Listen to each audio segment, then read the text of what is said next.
Everyone has some kind of a wall reserve. Some are relatively normal, kind of smallish, and others are very tall and very thick. He's going to put that wall up and protect himself, and it'll be thicker because he's protecting himself from all of those things. We need men in this world. We need women in this world. It's not that it's your fault. We don't want to say like his wall is that way because of you. It's more just a deeper understanding of what's going on with him.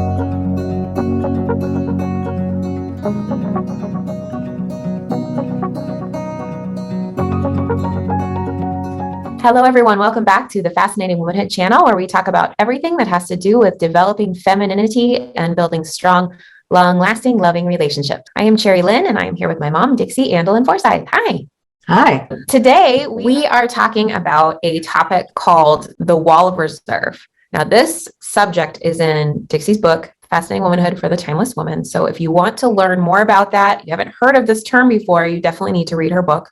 However, we are going to go into detail about it today because we get a lot of questions from ladies saying that they're not sure if their guy has a wall up.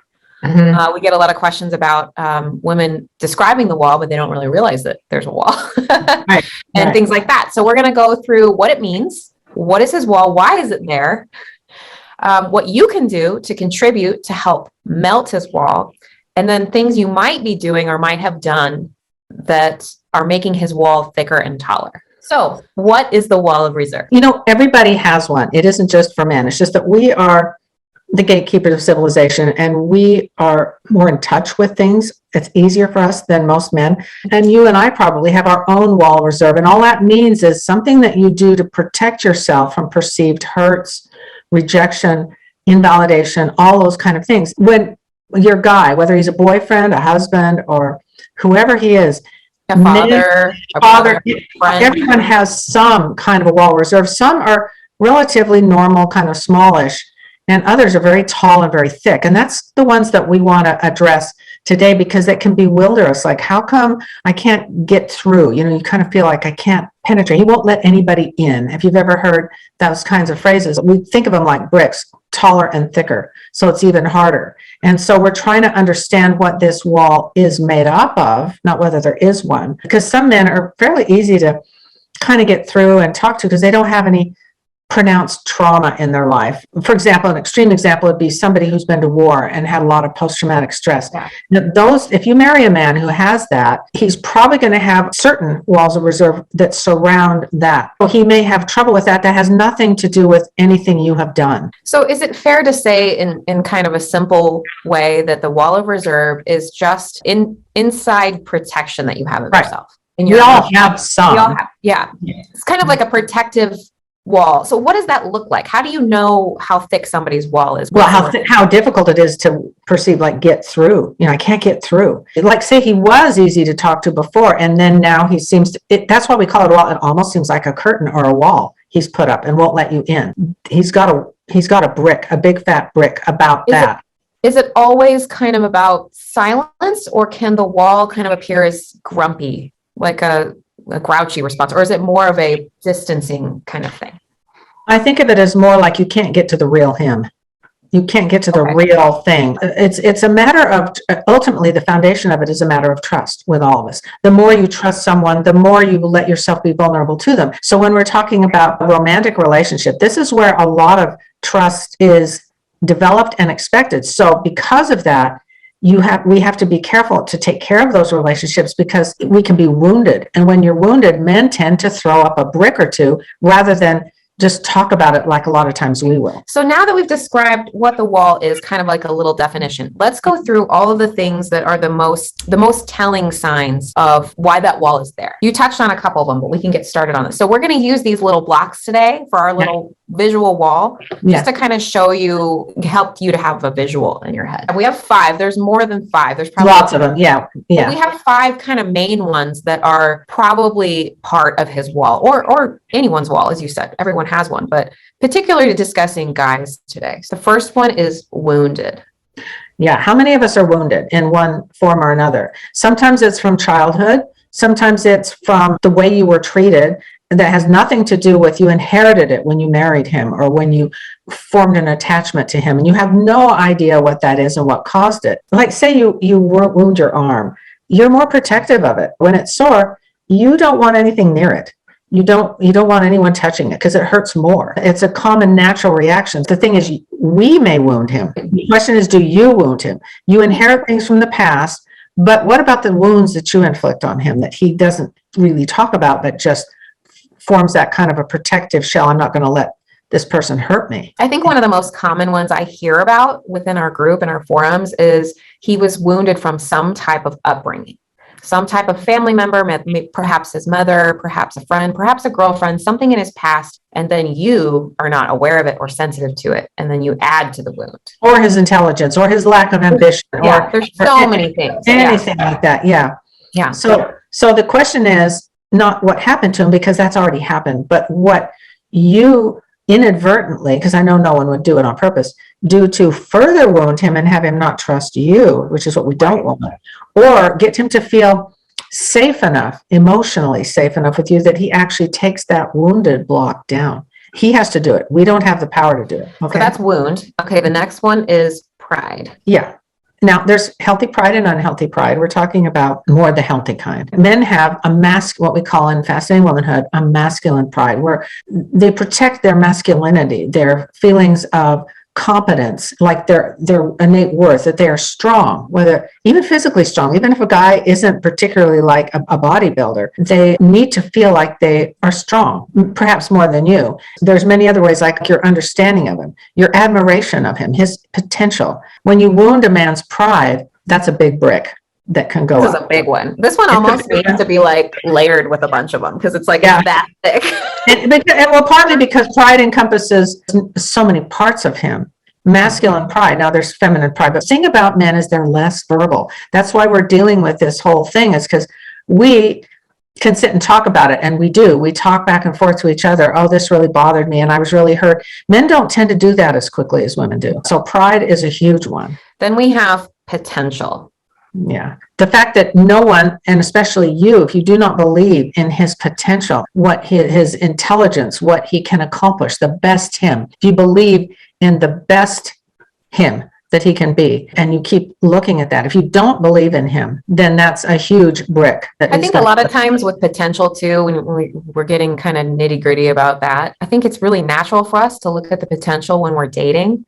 It's a little bit more natural to kind of look for those things and see the competency. But then when you've been married a while, you start to not notice those things. Taking someone for granted is really common and really normal, but we need to constantly fight against it, because none of us want to be taken for granted. Mm-hmm. I don't, you don't, our men don't, our children don't, no one wants it. It's a human tendency that we can do something about. You can continually remind yourself of the value of every person in your life. No, he might feel like he doesn't feel competent, and people don't believe in his potential at work, or other people outside of your relationship that might be building his wall. Well, he may have had no one but you in his life that ever believed in his potential. And if that's true, it's going to be more difficult. It's not impossible at all. This is where Fascinating Womanhood is so amazing.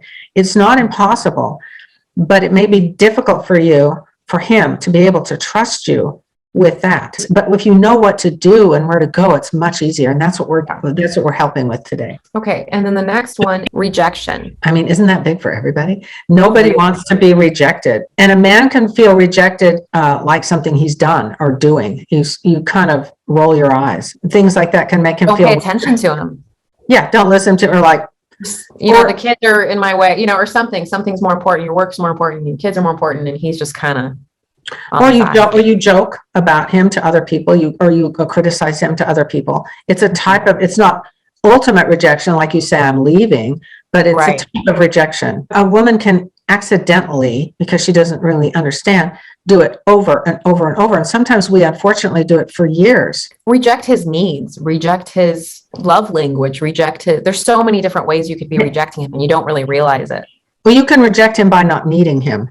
And having him not realize, in the world we live in today, feminism is teaching women you don't need a man. And I hear this all the time, but you decide you want a companion, but you don't really need each other. That doesn't work, because everyone needs to feel like they are needed. And that doesn't mean a codependency or addiction kind of problems. That's taken to the extreme. Healthy codependency is the ideal. because we do need each other. We need men in this world. We need women in this world for different reasons. Okay. And the last one, again, there's more than these just 5, but the last one, number 5, is protection. A lot of people misunderstand that one and don't realize that men, uniquely more so than women, have a need to feel like they can protect those that they love. If he doesn't feel like you need him for anything, he's going to have a thicker wall, a brick wall, because of that one thing. Yeah. If he's not necessary, if he's not needed, what's the point? And I think too, him protecting himself from more of these things. If he's been wounded and he's been rejected and you don't believe in his potential, he's going to put that wall up and protect himself, and it'll be thicker because he's protecting himself from all of those things. It's almost like the protection one is like the foundation of all the other ones, because he's protecting himself from getting hurt. Right. It's normal. I mean, we all protect ourselves. If you bump your head on a low ceiling, you're going to be careful about low ceilings for a while. I mean, it's normal human reaction. It's just that in men, they don't tend to figure it out verbally as quickly as we do. And not everything about this wall is negative. I mean, everyone has to have one, as you said, because part of this is just having boundaries and protecting yourself from getting hurt. So it's not all bad. So now that we've gone through what the wall is and what kind of brings it there, what are some things that we as women, wives, girlfriends, friend, whatever it is that whoever it is in your life that you're trying to understand this about, what are some things that we can do to help that wall melt? And not emphasis on melt, not tear it down, because we can't tear it down, right? He has to do it. Admiration, sincere and specific. We always emphasize specific. Like, I admire you. That's not what he's looking for. They'll equally see that as you're trying to manipulate me. It's got to be something you see today. That was really great how you did that. I really admire the way you did this or handled that. And men are starving for this. And I have to say, too, the admiration one, it kind of like almost single-handedly like knocks down the potential one, knocks down like a little bit. It melts it a little bit. Especially when you're consistent. Yeah. Also, he feels needed. When you admire him, he's going to feel needed. Understanding men is a big one, because that includes acceptance for who he is, charm, accepting. And we really ideally are striving to accept all people for who they are, where they are. Like, my new nephew is going to have blue eyes, or he's going to have brown eyes, whatever. And you accept that instead of, darn, he should have had the other color of eyes, or I wish he'd had green eyes, or something. You accept what is. We didn't do charm. Charm is a big one, because it's multifaceted. Charm has to do with helping other people feel good about them. That's kind of the nutshell of charm. And some people are so charming. Now, some people are charming manipulatively so. Yeah. Like, I hate to say it, the first thing that comes to mind is politicians, because we always consider them not very sincere. Yeah. But the most charming people are sincere, and they're sincerely interested in you and what you think and how you feel. And they pay attention to what you say. And that's very validating. So femininity is another one. Femininity has more power than we realize it does. And even more so today, because we've lived in a world for over 100 years where it's been attacked. And it's still being attacked. And yet we're women. Why aren't we allowed to be feminine, which is what we are at our core? Why do we have to be like men? And so when you are feminine, I've heard my sons and the other men, my husband and other men in the family, when I'm not, they don't even know I'm listening, say how femininity is kind of magical. When they're around femininity, real femininity, not contrived, they feel almost like it has a magical power, and they kind of melt around it. Why we don't understand it and practice this more is really tragic, because this is one of our great strengths. Femininity can help him feel masculine, which is what he needs and wants to feel anyway. We have 2 more for how you can help melt as well. The next one is really important, competency. Men need to feel competent. When we fail in this way, it's more like we fail to notice it rather than that we try to tear it down. But we fail to notice when he is doing something that's competent. We take him for granted. What you can do on just an everyday basis is notice when he does something that's competent, when he, let's say, puts away the dishes and puts them in the right way. Thank you for doing that. You did a really good job. I love the way you are with people. They want to feel like they're competent. We want to feel competent, but it's a driving force for them. You can't just notice it. You have to verbalize it. We've had some comments from ladies when we've talked about this before on our YouTube videos that say, if I were to talk to my husband like that, he would not believe me, or he would think that I'm babying him. And can you just kind of describe, like, I don't know, this can look so different for so many different couples. And, saying like you did a good job taking the trash out or whatever, I can understand why someone might say, oh yeah, that my husband might think that that's a silly compliment. Can you explain a little bit about how that can look different for different people? Well, it depends on your sincerity too. If you notice something and say, I just noticed when you did that, how you did that. That's amazing. But it has to be sincere. That's why we say it must be sincere and specific. And sincere, even more important, because if you say, oh, you're really great the way you take out the trash, that's a little too general. Why is it great? If you wanted to do the trash thing, just say, I always let it get to way overflowing before I do. When you do it, you not only do it, but you do it when it isn't even overflowing like I do. Something specific. I more thank Bob for taking out the trash than admire him for taking out the trash. Just say, thank you for always thinking of me. So for me, I wouldn't use that as a competency thing, because it's more like, so what, for most men. But competency in what he does, what he's interested in, his intelligence, things that are important to men. Focus on those competencies. So be specific. The last one is humor. Now, this is one that some people might think is kind of like, that, really? Humor is really important to men, to feel like you think they have a sense of humor. And humor actually is wonderful because it kind of breaks tension. It helps. Humor is very upstairs, as we talk about in Fascinating Womanhood. And so if he feels like you just roll your eyes at anything, any attempt at humor, that invalidates him. I think it's important to highlight too that humor doesn't work in a sarcastic way. And we're going to talk about sarcasm in a minute, but if he's wounded, let's say from his intelligence in the past, maybe somebody has insulted him, made him feel like he's not as intelligent as he, aspires to be. And then you make a joke about it. That's not what we're talking about. Can you kind of clarify what we mean by how to use humor to melt his wall? You can understand and see the lighter side of life with him. You don't take everything so deadly serious. That's kind of with a sense of irony might be put in there as well with humor, and positivity. And all of that is all part of that humor block. Okay, so now that we went through that whole list, now can we talk about things that you might do, or others? It doesn't have to be you, but I think more often than not, it might be us. And that's why we wanted to talk about specifically maybe 5 things. There's more than 5, but we just picked 5 that we hear a lot that actually make his wall worse. So the first one is broken trust. That's really like that's a deal breaker for a lot of relationships. Important one. Yeah. It is, and trust comes in so many forms, especially if he has trusted you. Like, say you're dating and everything's kind of magical. You get married and you start to show a lack of trust of him. If he's taken down bricks before, it can cause him to put them up higher and thicker. When that wall gets very thick, sometimes it takes years for him to trust again. Human beings tend to give a certain amount of trust to a total stranger because you have no reason not to trust them. Like somebody you're in line with at the grocery store and you chat about various things. You trust them that they're honest because you have no reason to think they're not. You wouldn't trust them with your money because you don't know them well enough, but there's a certain level of trust you give someone to be a basically good person, unless they have big warning bells that are going off in your head right from the beginning. But then as you get to know someone, you either build that trust further or you trust them less. And once trust is lost, it's harder to get it back. You can do it, but you've got to be really focused and consistent and not slip up and then do a big fat, I don't trust you again thing. It just makes it harder.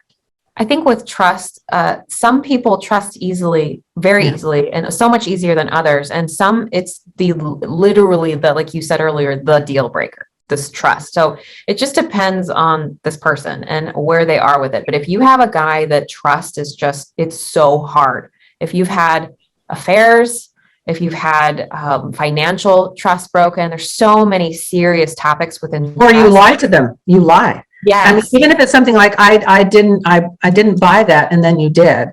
Dishonesty can destroy any relationship, but especially a romantic one. It feels like trust is that thing where it just takes so long. We did a video on trust actually. And what really stuck with me from that video is you compared trust to a bank account and you have to make deposits and it takes time for the bank account to grow. And a lot of times I talk to ladies that are studying Fascinating Womanhood and they want these results, right? They want these results. They get a few results, but they want more and they want more. And then they maybe have some setbacks. a lot of the time that has to do with this. There may have been broken trust, or his wall is up for all these various reasons, and it just takes time to melt it. Well, now that you mentioned the bank account, I think that's a really good example, because I think of it a lot. When you have a bank account with, like for me, I'm old, so I have a bank account that's very long standing with Bob, and I have a lot of deposits in it. But even with the deposits that I have with him, it can handle a lot of minor infractions and debits taken out, which I try not to do. But there's some things, even with a very rich bank account, can bankrupt it. Right. With one thing, like infidelity can. Dishonesty takes huge tolls from a bank account. You depend on him not finding out. That's a dangerous place to be in, because there's always that chance he'll find out and you'll be destroyed. So that's why that is so important. And to think of your relationship like you're depositing into this bank account with this guy. Okay, the second one for making his wall kind of thicker and taller. This is a big one. Criticism. And it's a common It's one. the most common one. And this one, common. we don't realize that we're doing it, and we're I know. the habit of it. Nagging, criticism. Like, you're not supposed to do that, or you said you wouldn't do that again. And there's all kinds of, there's big ones, and there's the little everyday ones. When you give your husband a big juicy criticism or an invalidation, it's way bigger in his mind than maybe even you intended it. Now, criticism, if it's one criticism, you have a healthy bank account, your relationship can handle that. But don't think how many things can I get away with, because you'll make more withdrawals if you have that attitude. Don't aim for not wanting any withdrawals if possible. And if you've got a guy that's really wounded, oh my gosh, in the past, and then you combine that with criticism, and you don't, again, I think most of the time this is not intentional. We're doing this and we don't realize it. We're all guilty of it. And that's why we're doing this, though, is to talk about how we relate to each other. He's wounded, he has this pride, and you're criticizing him and you don't even realize it. Yeah. And rather than criticize, that's why we have girlishness. That's a perfect way to diffuse that. And we have girlish videos, and then there's a book that talks about that as well. But you may be with a guy, a lot of women are, who've been in past relationships where they were deeply wounded, and he may come into the relationship with you, not conscious of it, but kind of expecting you to do the same things the other woman did. Well, and women can feel criticized by their husbands too. This isn't just women criticizing men. Yeah. Can you explain why it's so much more detrimental with a man? They don't verbalize. They don't deal with things the way we do. Even though men have the reputation of, they act like I'm tough and women are the ones that are the weaker sex, they protect themselves more than we do. They don't feel like it's okay for them to cry. They put up, and that's a wall too. They put up this wall to protect themselves, where we're more like, oh, I really messed up there. We'll cry at us. I need a good cry. Men don't say that. I need a good cry. And then you talk it out and you're better. But with men, they tend to hold it in. Right. And that's where we can really help them. The third one is being his mother. A lot of us call it that. Make his wall thicker. Okay. First, let's define, because some people think mothering is just doing his laundry. That's not true. We did a video on mothering, so you can watch that one. We can attach it, and you can watch that one. We would go really deep into this subject. Very simply, mothering is a parent-child relationship, emphasis on child. Because if you treat your man kind of like he's your child, like don't do that and don't do this, that's what we're talking about mothering, not giving him chicken soup when he's sick. Which that's different. Yeah, we're talking about almost like trying to control him a little bit. And that goes under the next one, which is micromanage. They're kind of similar. Yeah. Micromanaging and mothering is kind of the same thing in a way, but we have them both as different, because mothering can also be kind of condescending. Yeah, you can mother him. A parent-child relationship is one where the parent is supposed to raise their child, and that's healthy. You can say, you need to eat this broccoli. It's really good for you. You don't ever tell your husband that. Or you're eating too many sweets. Do you want to join a gym with me? You look like you could use a gym. Yeah, I hear that a lot. You're really out of shape. That's more the mothering, where you're kind of thinking you've got to raise him and make him better. That doesn't. They resist it and they resent it. I think more often than not, the mothering and the micromanaging that we hear about has to do with women kind of just feeling like they know better. I'm better in this area and he's not. Therefore, I need to take over. Explaining it in this way of, but you are building back his wall. It's going to be built back up. Right. When you do those things, I think it's so helpful to hear it that way, because we think to ourselves that we're just trying to help. But we're not. We're making We're not. And in our defense, we are the world's nurturers. And so it kind of comes naturally to us. So we have to deliberately say, wait a minute, I'm not his mother. Yeah. I'm his companion. I'm his girlfriend, his wife. So you don't do that to a man, a full-grown man. A lot of these things that we're discussing, it can be really hard to do when he's hurting you. He's hurting your feelings. You know, maybe he's being grumpy or he's stressed. And it's hard to look at all these things, the criticism and the trust and micromanage. It's hard when you feel hurt. But I think the goal here of this video is to explain the root of it.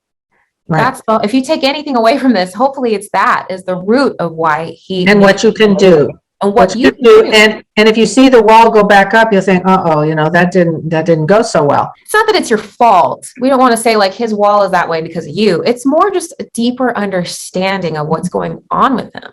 That's why this video is in the Understanding Men series, because this is a huge part of understanding men. Mm-hmm. The last one for making his wall thicker, best one, save the best one for last, is sarcasm. Oh my gosh, it's so prevalent. So bad. Not just in our culture, it's all over. It's anger expressed and trying to be, it's passive aggressive, but everybody knows what it means. It's just a bad habit that you can fall into. And, you know, we're surrounded by sarcasm in our culture, and there's harmless sarcasm and then there's mean sarcasm. And a lot of times we're using sarcasm and boy, is he feeling criticized and attacked. And so do we when it's directed at us. We feel it too. So we understand this because we feel it as well when comes our way. And don't think that sarcasm is a hint. It isn't. It's just anger. Sometimes girlishness is confused with sarcasm, which is really really strange to me. I've heard some ladies say, I tried to study my girlishness today and I said this, and then they'll say that they said something sarcastic and they won't think that it is, but it sounds sarcastic. And that's not what we mean. We don't mean snarky. Yeah, snarky is not. No, it's not attractive. It's not charming. And everybody knows exactly what it means. You're angry. It would be more girlish to say, I'm really angry with you because of this, rather than to be snarky and he has to figure out, okay, what's going on. Okay, so those are the blocks for the day that we wanted to cover. What the wall is, how we as women can help influence it to kind of melt a little bit, and the things that we should try to stay away from to make it thicker and worse. But the warning, the word of warning, the tip, if you do practice these principles and he takes a brick down or two for you, and then you fall back into your old habits and you do it again, he'll probably put it up thicker and higher. You really need to be careful about backsliding with this, because then it's not like he'll never take it down again, but it's going to be longer and harder, because how many times can a person lose their trust for you and then get it back? It's harder. Consistency is probably the hardest part of anything and trying anything new. But as you practice more, you will be consistent. You just need to stick with it. In kind of conclusion, if you have made some mistakes or you're realizing that you made a mistake, is there anything that can be done right then and there? What would you say? Oh, geez, I've been practicing this and I totally just criticized him and I didn't mean to. What are some things that you can do right then and there? The easiest thing to do is to say, you know what? I realized I said this. I didn't really mean it. What I really feel about you is this, and I hope you can forgive me because I didn't mean that. Just simple, sincere humility and apology. Like, I can't believe I did that. Please forgive me. That's good. I think that's a good tip, because I think a lot of times, you especially some of us, we're so hard on ourselves. The ladies that I talk to regularly, we're so hard on ourselves and trying to be consistent. And then we realize we made a mistake, and they're probably watching this video going, oh no, the warning is that if you make a mistake, the wall's even worse. So knowing that you can kind of put a little bit of an approach on it as it happens is encouraging. And again, be specific. Say, I know I said this, but I didn't really mean it. I was upset about some other things that happened in my day. I think you are amazing. You're the love of my life. Whatever it is that you say, just say, please forgive me. And he may not put that wall up, that brick up. You may not, because you're allowed to make mistakes, but you've got to acknowledge and repair. Every good relationship has to have a repair function. And that's what we're talking about, is simply be humble, which means to be teachable and to not think you have to cover up your mistakes with, I didn't do anything. And it's not that hard. Okay, well, if you all watching have any questions about the wall, we would love to hear from you down below. Ask any questions. We try to answer as many as we can, and we are here every week. So if you have a video request, you want to hear a little bit more about this subject, if we miss anything, definitely drop that down below. If you can hit like and subscribe to our channel, it helps us grow. So we would love your support there. All of the links to purchase our books are attached to this video. So check those out. We have books and workbooks, an audio book, a lot of different tools that you can use to stay consistent in your journey towards being more feminine and having stronger relationships. Don't forget to join us next week. We'll see you then. See you then. Bye.